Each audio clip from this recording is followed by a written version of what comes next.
Okay, our next speaker is definitely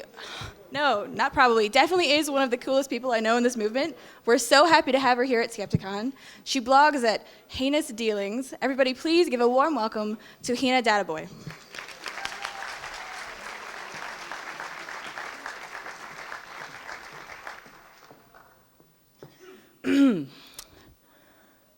Alhamdulillah. Alhamdulillahi Rabbil Alameen. As-salatu was-salamu ala Rasulillah. Amma ba'd. Assalamu alaikum wa rahmatullahi wa barakatuh. I must apologize. I've wanted to do that my whole life. And it translates to all praise to Allah, the Lord of the worlds, all prayers and peace to the Prophet of Allah, peace and mercy and blessings of Allah onto you. It's not because I've suddenly reverted to Islam, don't panic. I mean, I'm still pretty scantily clad as far as Islam's rules go. It's because that's what most Muslim speakers do when they come on stage.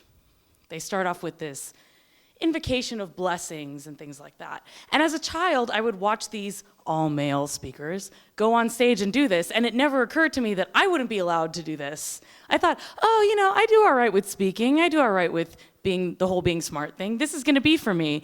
And then I hit puberty and realized, oops, that's not gonna happen. But now that I've deconverted and stuff, I got to do that. So thank you all for indulging me a little bit there.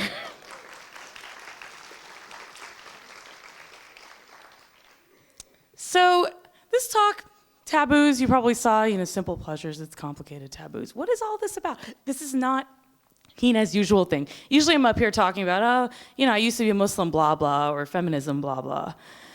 But I wanted to violate a taboo on stage. I wanted that to be the first thing I did when I got on stage. It was a simple violation of taboo, a simple pleasure, because I just wanted to be a speaker when I grew up.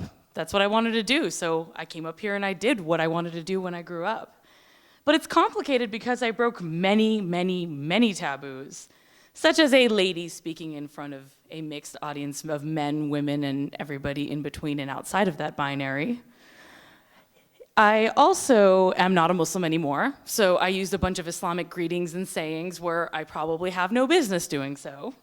And someone's probably really mad right now at me, guaranteed. And this is possibly the least Muslim audience ever. So what is a taboo? What am I talking about here? I will admit I'm using the definition fairly loosely, but let's run it through a little bit. It comes from a word that means set apart or forbidden. So that's what a taboo is. It's defined as a prohibition or restriction that comes from social culture. So taboos generally don't come from laws. There's no taboo there is a taboo against stealing, but there's also a law that tells you if you get caught, you're gonna go to prison. Especially if it's not white-collar crime. You're definitely gonna go to prison. But steal from people's bank account, it's fine, you'll be fine. In terms of most general taboos in mainstream culture, there's a don't ask, don't tell culture, I believe. There is this idea that you're just supposed to know these taboos, that if something is mainstream enough, it doesn't need to be explained. So I'm going to explain to you a few taboos that aren't so mainstream. And they come from my Islamic background, seeing as I started with a reference to that. There are definitely some odd-seeming, probably to most of you, Islamic taboos that go beyond the normal, don't eat pork, women need to cover up, this is me being a hussy sort of thing. There's some odd taboos that were quite a relief to not care about after I left Islam, I must say. One of them is sleeping on your stomach. Muhammad said that when he visited hell, because he had this vision where he went up on a winged horse to heaven, and then he also saw hell. In hell, people slept on their stomachs. So don't do that because you'll be like a person in hell. As a stomach sleeper, this was very hard for me, and I don't think it's any wonder I developed insomnia at the age of 10, because I was trying to stop my body from going onto my stomach every night. Dogs are another one, and this one you might know about, but you may not know why. In Islam, dog's saliva is considered to be impure. So it's not that dogs are bad or evil or anything, it's that if a dog licks you, you have to wash yourself 7 times in a very ritualized way. And most people don't want to be bothered. Farting is also kind of taboo in Islam. It's taboo in every culture for the most part. You know, you're not supposed to just let one rip when you're, say, on stage and very nervous or something. But you know, the farting is extra taboo in Islam because it breaks ritual purity. If you fart, you have to go wash your hands, face, arms, and feet at minimum 3 times each so that you can be clean again and you can pray. What washing those parts of your body has to do with your butthole, I don't really know. Beats me. Someone invent time travel and ask Muhammad. I really want to know. I really do.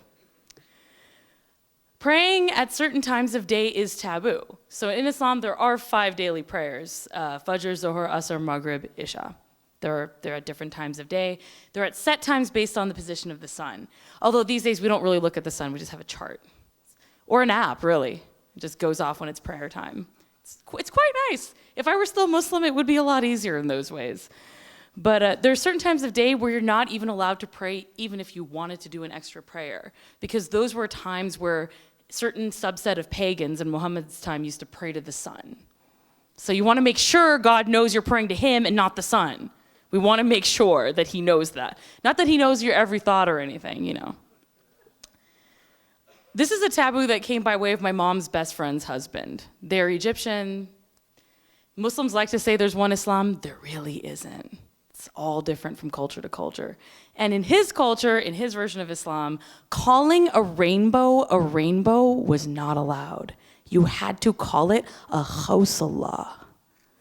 I have no idea what that means. I've Googled it. I have asked people. No one knows. For some reason, he enforced this taboo on us. And this very Egyptian, very local-ish to him sort of taboo leached its way into my family. And so, khawsallah, you can't say rainbow. Nail polish is a bit of a taboo in Islam too. And it's because when you wash yourself for the aforementioned ritual cleansing after you fart or whatever, use the bathroom, you are supposed to have the water touch every part of your hand, including underneath your fingernails. And if you are wearing impermeable nail polish, you can't wash it. So somehow you're still dirty because your nails haven't been washed, even though they were clean when you put on your nail polish. So Muslim women will police each other. They'll look at each other, and if they have a manicure, they'll say, oh, is it that time of the month? Because Muslim women don't have to pray during their menstrual cycle. So a lot of Muslim women will wear nail polish when they're menstruating, but never any other time of the month. So they'll look at each other and go, oh, okay, she's on the rag. We know that because her nails are red or pink or whatever.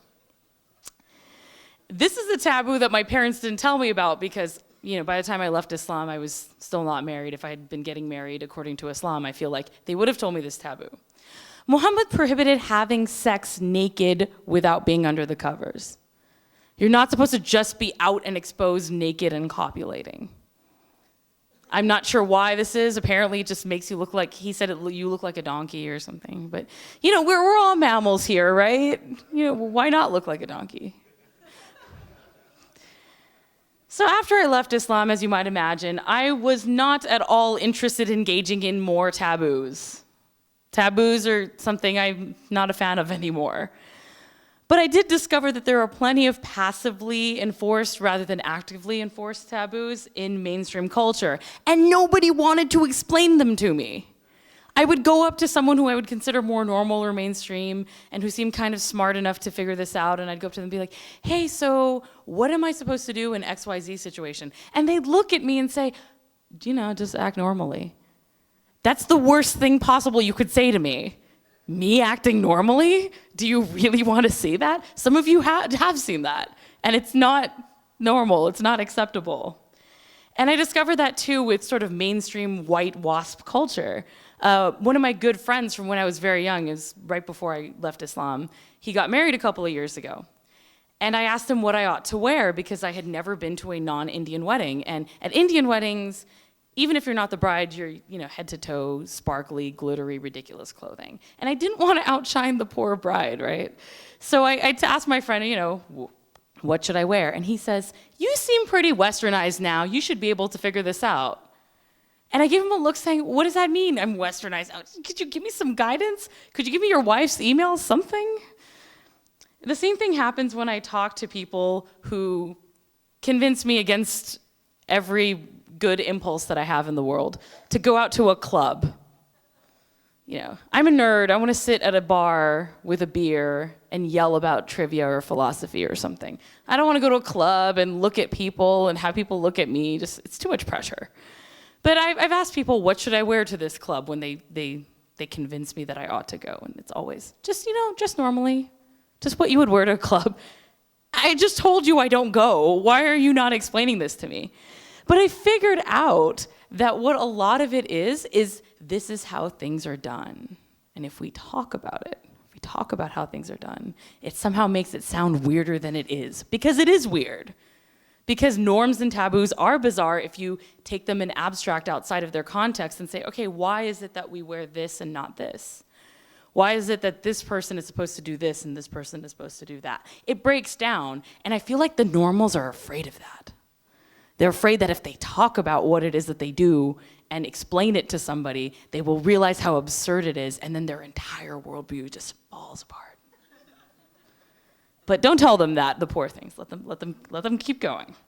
So I adapted to how things are done without much help or guidance at all. The internet did help. I did find other people who weren't normal, but who had adapted to their ways, and I said, okay, so how did you do it? They helped me out a lot. I struggled to leave Islam, sure, and I struggled as a Muslim, but I also struggled to join the world that was newly open to me, the more mainstream world. A wider world means that the taboos are not only not explained to you very well, they're also enforced in far more subtle ways. There's people rolling their eyes at you or side-eyeing you, or they slowly stop inviting you to things, or there's the whisper and the giggle and you look over and suddenly it's like you're in high school again and no one wants to talk to you. That's how taboos are enforced in the mainstream, and it's very hard because some of us prefer direct communication. So some of the more subtly enforced taboos I have noticed that exist across most cultures and subcultures is showing effort. It goes back to the whole idea that you're not supposed to explain how things work. You're not supposed to tell people how it goes. If you show effort in any way, if you act like everything isn't completely natural and normal to you and you wake up like this, it's somehow a problem. This especially goes with appearance. You're not supposed to say, man, it took me an hour to do this makeup today. You're supposed to be like, this is how I always look. Look at this. My lips are always this color. I seriously though, I can't wait for the day that we can genetically alter ourselves. I want purple lips all the time. Fashion, you're not supposed to say, oh man, it took me months to find the right thing. I mean, in certain circles, sure, but overall, I'm not supposed to come up on this stage and expose to you all the work and money and time and effort that goes into my appearance. Another thing that's sort of related is when you achieve notoriety or fame, you're supposed to go, oh, I'm just a nobody and I just write stuff and, I maybe left this really oppressive religion, but, no big deal. I'm nobody. You're not supposed to own the fact that, oh my God, I'm standing on the stage at Skepticon. You're not supposed to do that. You're supposed to be all dignified. But you can also shoehorn in your excitement into an example that you're giving very abstractly. Clearly, this is abstract. It's nothing to do with me. Another taboo is not showing shame for not adhering to certain norms. This sounds very complicated or complex. Let me give an example.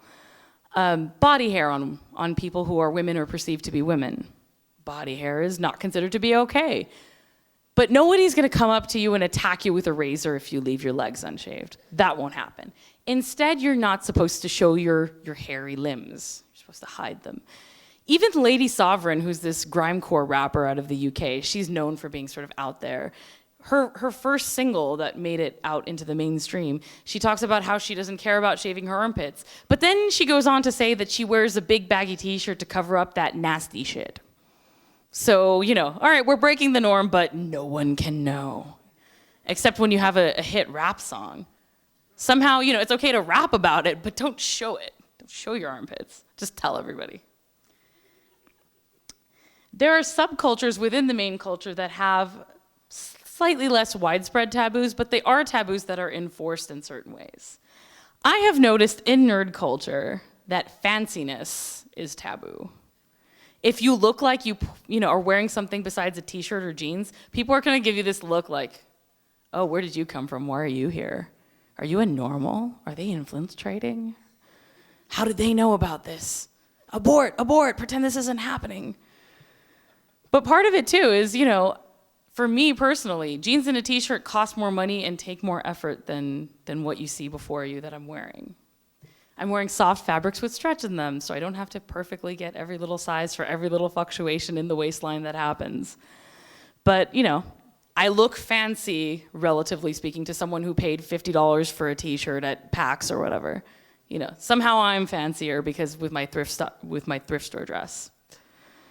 In younger nerd culture, I noticed this when I was, a teenager. There is a taboo against being too happy in your relationship, especially if you're a woman. You're supposed to be forever alone. You're supposed to be sad. You're supposed to be pining after someone who's completely unattainable. And if you are actually with someone and happy, will fie upon you. You're just making everybody else feel bad with your happiness and your love and your kissing. How dare you? Certain facets of the atheist, secular, skeptic, whatever you want to call it, brights. Does anyone still use that term? I don't know. There is a taboo against not drinking, I've noticed. I seriously, some of these events, it almost seems required that you get as close to trashed as possible. And that's a problem sometimes, because sometimes you don't want to drink that much, and sometimes drinking too much is not a good thing. It's not necessarily that I think there should be a taboo against drinking. I came from that culture, and no thank you. That leads to worse problems in some ways. But we should let people drink or not drink as they please. Shouldn't be practically forcing it down people's gullets. That's not very nice. Within social justice communities, there are usually they're not unspoken taboos. Usually they're pretty explicitly stated. There are taboos against certain slurs, insults, and language. And which slurs, insults, and language they care about really depends on where they're at. There are some that try to do everything. There are some that try to eliminate every facet of every kind of possible oppression in language. And then there are some that are more single issue. So, you can go there and you can use a gendered slur, but woe on you if you use a homophobic slur, or vice versa. But is that truly a taboo? That's a criticism I get a lot, and I'm sure some of us here know what I'm talking about, where when I talk about how something isn't very nice or is kind of oppressive or is kind of mean in some way, the answer I get is, oh, you're just acting like the Muslim you used to be. You're just trying to make everything taboo and forbidden and create new harams for the world. I don't necessarily feel that it's quite that way. And I think part of it is just where people find themselves. One example I can give is I went to go see Orgasm Inc., which is a great documentary if you haven't seen it. It's on Netflix. But I saw it when it was actually screening in the theater, The Joys of Living in Los Angeles or nearby. And I went with a group of people who I barely knew. I only knew 2 people and everybody else were strangers. And there was this woman who I was talking to. And we went and had lunch afterwards because it's a great way to start a discussion, films like that. And she's a Christian. And she claimed that she was oppressed for being a Christian. And I'm sitting there like this. I couldn't help it. My arms crossed. My eyes were looking at her from the side. It happened. I felt bad, but it happened. And I asked her, how are you oppressed? What are you talking about? And this was, by the way, right when Obama got elected. So, it wasn't like, they hadn't had a Christian government for a while. It wasn't like, this Muslim atheist socialist was running things at the time. So, how exactly are Christians oppressed? And she said, among my friends, I'm the only Christian. Aww. And you think Los Angeles and Southern California aren't as religious as this area, let's say. You'd be wrong. The country's biggest megachurch right in Orange County, California. I drive by it all the time. And so I sort of, me being me, I tried to be nice, but it failed. I said, why don't you come down to Orange County? Because that's where I live. There are really big churches there. There are lots of Christians, and you can make friends with them. And then you won't feel alone anymore because you're not actually oppressed. You're just feeling lonely. And she looked at me and said, oh God, I hate those people. It's the company you find yourself in. It's the company that you keep. So sometimes you might feel oppressed or like something is taboo because you found a group of people who are cooler than the group of people who would accept your oppressiveness. Unfortunately for you. It's true that all of us are oppressive jerks in some way or the other. I'm sure there's some area of social justice, even I haven't gotten to, some final frontier I haven't breached. But the only way to improve ourselves is to find out ways in which we are oppressive jerks and try to adjust that a little bit. And if talking about it, if even being able to say, hey, you might want to reconsider your language is responded to with, you're trying to create taboos and you're trying to take away my freedom of speech and you're censoring me. How can we become better? There's no way we can become better if that conversation gets shut down in that way. And honestly, if a space is too much for you, if a particular group of people or website or blog comment section, whatever it might be, is on a level where you feel like you're just constantly getting attacked, there are other places at other varying degrees of, priorities in terms of social justice that you can go. It's not like you have nowhere else to go. Often it's not actually tabooing that is being suggested in the first place. Me saying, I'd rather not you use the T word, is not me saying, you may not use the T word lest ye be tarred and feathered. It's just me saying, I have trans friends, please don't be mean about this. But I get accused of wanting to taboo it. Even if I were suggesting that certain slurs or language were to be taboo, it's not like I have enough power to actually enforce it on a societal level. I may be standing on this stage and I may have an amazing and fairly large audience in front of me, but this is a tiny, tiny, tiny subsection of the American population. It's not like I could suddenly make saying the T word illegal or legitimately taboo in some way. So that response is sort of disproportionate in a way. Now, that's not to say that taboos don't have a function. I really think they do in very limited uses. Because sometimes people won't do the right thing because it's the right thing. Sometimes you just kind of have to make it a little less socially acceptable for them to do it. Sometimes it's better to not just let it go, but to say, I don't like it when you say that. And if enough people say that, then they might consider the error of their ways. They might not actually become more inclusive or progressive, but at least they won't cause harm everywhere they go with what they're saying. You can say oppressive on the inside, just not on the outside. It's the important part. In terms of the future of taboos, I see a future where all seemingly taboo things have legitimate humanistic reasoning behind them. So it's not like a taboo against pork where I was told a bunch of lies about how horrible pork was and that's why I shouldn't eat it. Or premarital sex where abstinence-only education promotes that taboo with all kinds of lies and unscientific reasoning.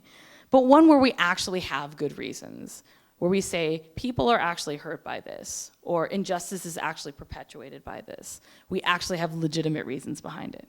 Even if not everybody agrees with them. Because, trust me, you're probably adhering to a taboo right now, I know I am, that I don't like or agree with. But I'm going to go with it anyway, because that's how it goes. So I see a future of taboos where taboos almost get outside the definition of taboos, where they're simply people trying to be less horrible people. Thank you.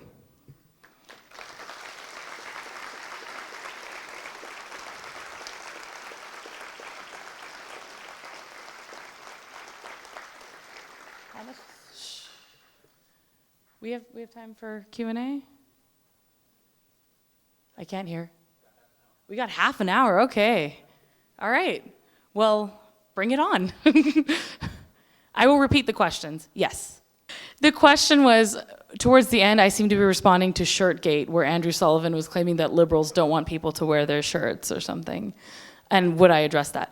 I'm really tired of Shirtgate. I wrote a one-off blog post about it. And it for some reason, people have been sharing it, and people keep showing up to fight, and I'm over it. I never, ever would suggest that someone can't wear the clothes that they want to wear. I will, however, point out hypocrisies in the enforcement of certain dress codes. So if someone's wearing an outfit that has pictures of people in outfits that they couldn't even wear outside of work and get photographed without getting fired, because that happens, by the way. When women dress in clothing like the kind on the Shirtgate shirt, There have been times where women have been photographed outside of work, completely away from work, wearing outfits like that, and then it got leaked to work, and then they've lost their jobs over it. So until we live in a world where that doesn't happen, I don't think you should be able to wear a shirt that has those outfits on your shirt. But it's not me suggesting that it should become taboo and forbidden and we should burn all the shirts. It's a difference in level, and it's a straw manning, really. It's really a hyperbole, I think. It's not like I have the power to do that, me or anybody talking about it. Okay, so the question, if there was a question, I'm not really sure, was essentially had to do with the idea of sexuality in Islam. The idea that there are apologists for Islam who claim that the taboos against certain expressions of female sexuality do not come from Islam itself, but instead come from the cultures around it. The answer to that is yes. You can't have Islam without the culture around it. You can't have Islamic cultures without Islam. So there are a lot of things that are actually in Islam that are taboo sexually, including, having sex naked, like I mentioned, without a cover. But also, the first time after you get married when you have sex, the man is supposed to put this is very heteronormative, by the way, there's no same-sex marriage in Islam, so I can be heteronormative here. The man is supposed to put his hand on his wife's forehead and recite a special prayer to ensure that Satan doesn't also have sex with her while he's having sex with her. So imagine all this time you have been having threesomes. Every time. But yeah, those taboos are definitely in the dogma. They're in the literature, and they are in the practice of Islam. But how that gets enforced really depends. You look at different cultures, they enforce certain things, and then other cultures don't. So the answer isn't, Islam is the worst and causes all the worst ever. And the answer isn't, it's just culture. It's both. There's an interplay between them. You see certain things that in certain cultures where in the non-Islamic version of the culture, you don't see them. But you also see things that people say are Islam, but are also reflected in the non-Muslim cultures around them. So I think it really depends on where you're looking at and what specific instance you're looking at of these particular taboos. To bring this back to the topic of taboos, I wish there were a taboo against saying X is worse than Y in such a broad way. I mean, certain people on Twitter could definitely learn that lesson, I think. I think they do a lot better with that.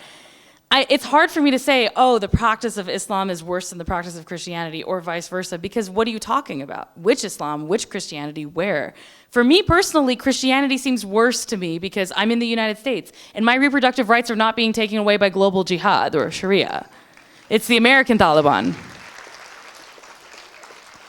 But going outside of the United States, yes, there are crimes that are happening in the name of Islam. So I think specificity is just the way to go.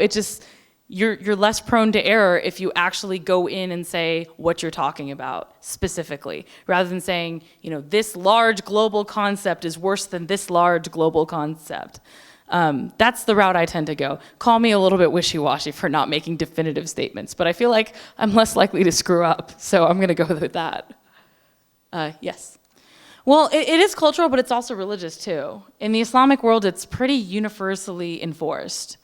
Almost all people assigned male at birth are circumcised. I don't think there are any, I've never even heard of it. Like, there are whispers of people who violate certain Islamic taboos, and I don't think I've heard of any Muslim man whose family did not do it. But I could be wrong. I've never met every single Muslim and looked at his dick, so I don't know.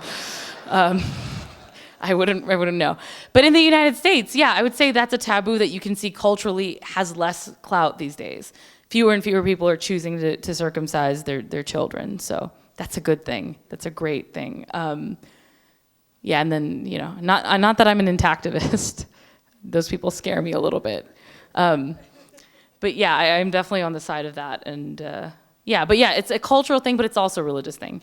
The funny part is, in Christian cultures, it didn't really become a thing until the Victorian era in the United States and to some extent in the UK, because they thought that it would prevent masturbation. They thought it would prevent sexual immorality to circumcise people. It wasn't like it was a carryover from Judaism. There was a gap there. Yes. Taboos are generally, so the question is the difference between social guidelines based on ethics and taboos. I think there's overlap between them sometimes. It really depends on how it's enforced. I think what makes a taboo is you're supposed to follow it. You're not supposed to question it too much. People are going to get all over you in a significant way, not in a few people were mad at me on Twitter cry, but actually make your life more difficult because you're not following this. And a social guideline based on ethics would be more along the lines of, well, I don't want to be a jerk and I don't want to hurt other people, so I'm going to do this thing versus this thing. But yeah, they can become a little bit conflated. There are definitely guidelines for being a better person that have become taboos, that have evolved into, well, you don't do this because you're not supposed to. And I think there's a devaluation there. If you're told to do something because that's what you're supposed to do and that's how it's done, it takes something away from this ethical choice that you're making. And so some people need to be told to behave. Some people will never behave, you have to tell them. At the same time, I think most people, you can show them the reasoning behind something and they'll follow it. At least that's my secret optimistic side showing. Yes. So the question has to do with if you have a service animal that's a dog and you get refused service by Muslims who run taxis or stores or restaurants or things like that, what can we do about that? Well, we can point out to them that their social taboo that comes from their religion doesn't apply in the United States. That's really awful, and I don't necessarily know what can be done about that other than to make a big stink about it, in a way that's hopefully not, throw out those nasty immigrants. It's a tough line to walk, and I understand that it's a huge problem for people with service animals in areas where Muslims run a lot of the local restaurants and shops and things like that. I'm not really sure what can be done other than to make a stink about it, to bring up the Americans with Disabilities Act, which does protect people's rights to have their service animals where they need them. But yeah, other than going legal or whatever, there's really... There are actually, come to think of it, efforts that are happening in Indonesia where people are bringing dogs around for Muslims to encounter and pet and deal with. Because growing up Muslim, I never had actually interacted with a dog until I was 18 years old. And I was dating a dude who had the sweetest little beagle. And I didn't know how to dog. I didn't know what that meant. Like, what does it mean? Like, they don't purr. Like, how do I know it's happy if it doesn't purr? Why don't all animals purr? It's an easy indicator. So I had to learn how to deal with a dog. And it was weird at first. And it was a little bit, the taboo still lingered. So when the dog licked me, I freaked out because that's where Islam says that dogs are bad because their saliva is allegedly impure. And some impulse in me did want to scrub my hand afterwards.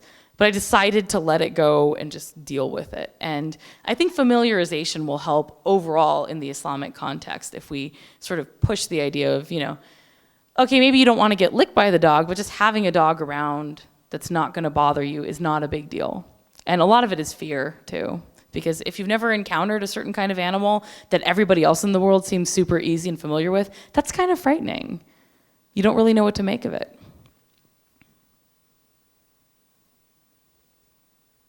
Yes.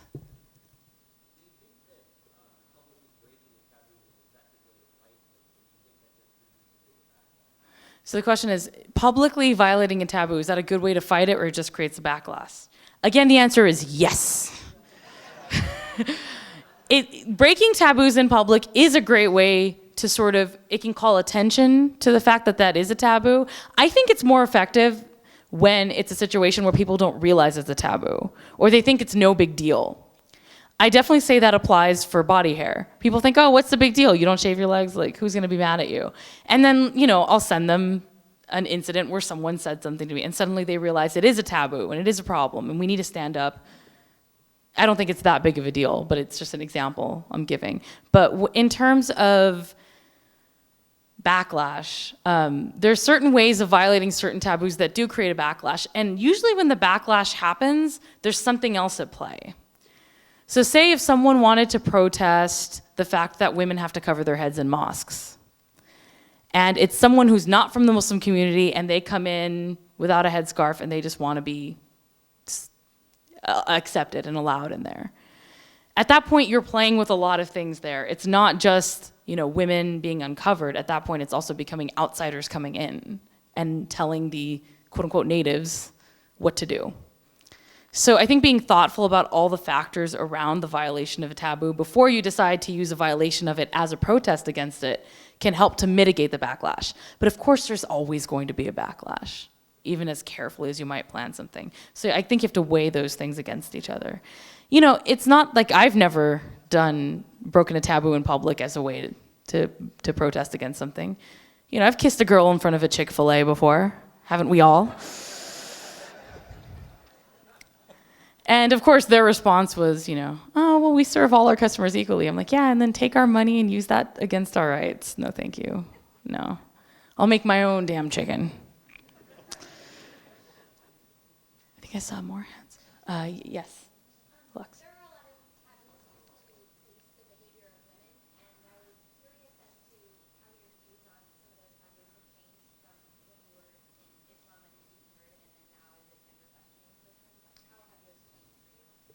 So there are a lot of gender norms are really more heavily enforced on women, generally speaking.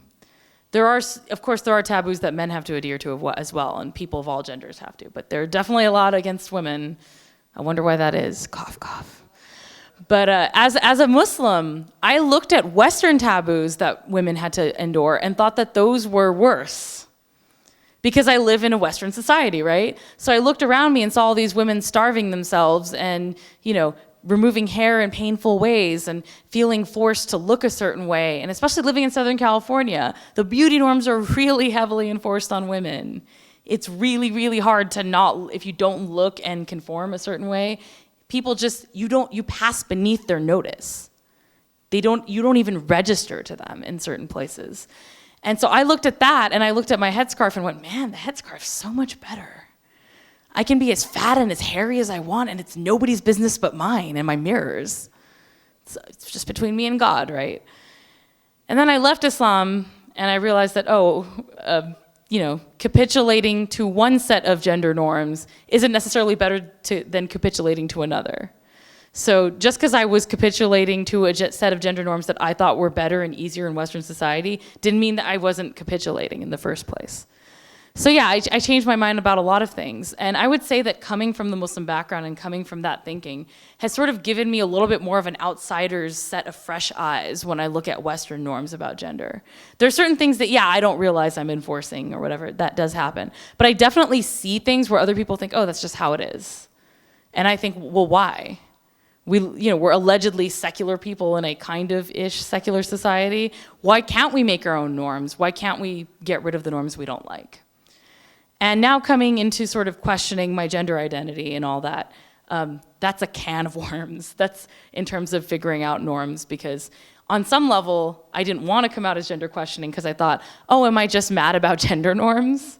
Do I just don't want to be female identified because there are a lot of norms on me and I just want to put my middle finger up to them? But I realized that it was more than that. But I would say that there's an uncomfortable relationship there that I am not done exploring. I'm just barely touching the surface, I think.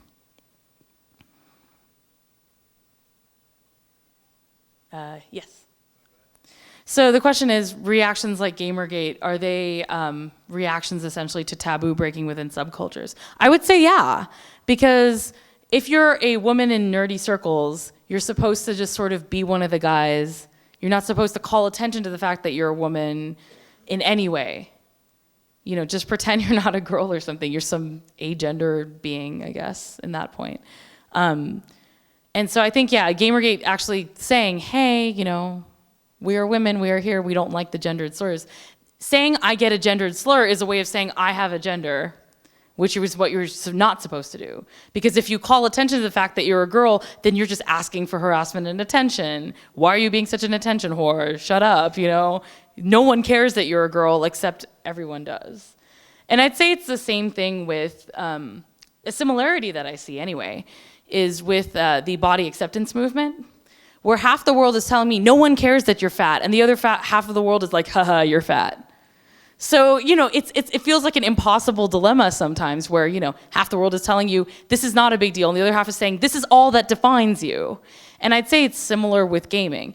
Half This is not a scientific study. Do not quote my data, please, in anything serious. But half the group is saying, oh, no one cares you're a girl. The other half is going, bitch, why are you in our boy space? So it puts you in an impossible situation where how do you address this when half the people are denying it and half the people are saying that's all there is to you? So yeah, that's definitely part of the reaction for sure. How are we doing on time? Huh? 4 minutes. All right, last one, make it good. No pressure. No taboos are being enforced from this stage about quality of question. Oh, do we have a hand? Yes. So the question essentially, if I'm interpreting this correctly, is if you're the kind of person, if you're positioned as default in society, as your normal or as mainstream as it comes, and you're trying to understand what it's like for other people who have taboos enforced on them, what's the best way to go about it? It's going to sound really overly simplistic, but I'll tell you why I'm just going to say this. Half the time, it's just listening. It's as simple as not trying to impose your own experience on it, or rationalizing it, or justifying it, or trying to figure it out. It's just taking people at their word. And that becomes a problem sometimes because, I'll say, oh, I got street harassed, and immediately the answer is, well, what were you wearing? Frumpy jeans and a sweatshirt. What do you think I was wearing?